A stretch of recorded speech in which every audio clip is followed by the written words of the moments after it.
Bonjour à tous et bienvenue dans ce flash de 10 heures. La 5e réunion du groupe de travail présidentiel sur le programme de la monnaie unique de la Communauté économique des États de l'Afrique de l'Ouest, la CEDEAO, s'ouvre aujourd'hui à Accra, au Ghana, en présence du président Alassane Ouattara. Le chef de l'État est arrivé à Accra, au Ghana, hier en vue de prendre part à cette rencontre de haut niveau qui vise à élaborer une feuille de route dont la mise en œuvre devra aboutir à la création effective de cette monnaie unique. Viviane Aïmé. La task force présidentielle de la CEDEAO sur la monnaie unique ou groupe présidentiel de travail sur la monnaie unique de la CEDEAO se réunit pour la 5e fois ce mercredi 21 février. Le cadre de la rencontre est cette fois Accra, au Ghana, où le chef de l'État ivoirien, le président Alassane Ouattara, est arrivé ce mardi, veille de la rencontre.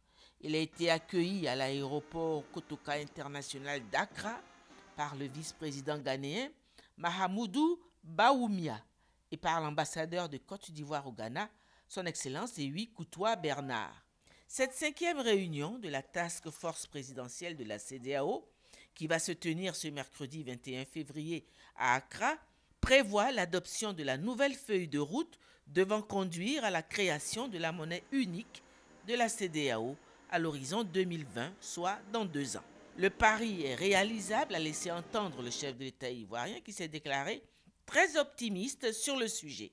La rencontre qui comprendra non seulement le Ghana et la Côte d'Ivoire, mais également les originaux de la task force, c'est-à-dire le Niger et le Nigeria, ainsi que le Togo qui préside la conférence des chefs d'État de la CEDEAO, et la Guinée qui a été invitée en raison de son poids économique.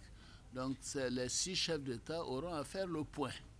Et notre volonté, c'est de continuer les mesures que nous avons commencé à mettre en œuvre, parce que nous tenons à avoir cette monnaie de la CEDEAO en 2020. Bon, bien évidemment, cela dépendra des efforts des uns et des autres. Moi, je peux vous dire déjà que pour la Côte d'Ivoire, nous respectons quasiment tous les critères de convergence, aussi bien les critères prioritaires que les critères secondaires. Donc en 2019, nous serons totalement conformes aux objectifs que nous nous serons fixés. Notre participation à cette réunion, ce sera de dire à nos frères ghanéens et à tous nos frères que nous devons aller tous dans la même direction, parce que c'est ça le salut. Donc je suis là avec beaucoup d'optimisme et d'espoir. Le président Nana Akufo est mon ami, tout le monde le sait, et nous avons des politiques qui sont conformes, qui sont convergentes, et je salue M. le vice-président. Je sais que nous aurons une très bonne réunion. À son arrivée à l'aéroport Kotoka International d'Accra, le président de la République, Alassane Ouattara, a reçu l'accueil chaleureux du personnel de l'ambassade ivoirienne au Ghana, ainsi que celui de nombreux jeunes Ivoiriens résidant dans ce pays.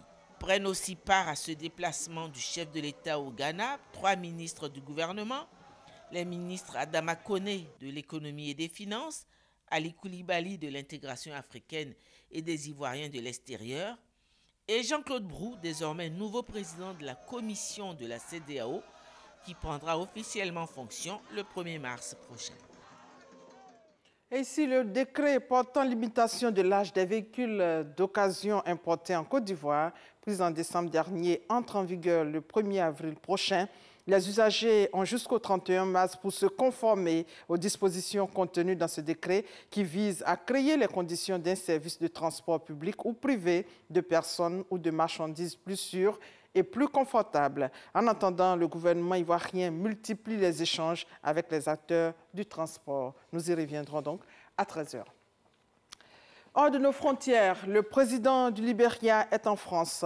Pour son 2e jour de visite en France, George Weah, investi en janvier, doit rencontrer son homologue français Emmanuel Macron à la mi-journée. George Weah sera reçu à l'Élysée donc à l'occasion d'un déjeuner de travail. Cette rencontre est destinée à concrétiser le lancement d'une plateforme d'investissement autour du sport. Auparavant, l'ancienne star du football a rencontré les étudiants français hier au Conservatoire national des arts et métiers de Paris. Et c'est la fin de ce flash réalisé par Parfait Yao. Merci de votre fidélité. On se retrouve tout à l'heure à 13h.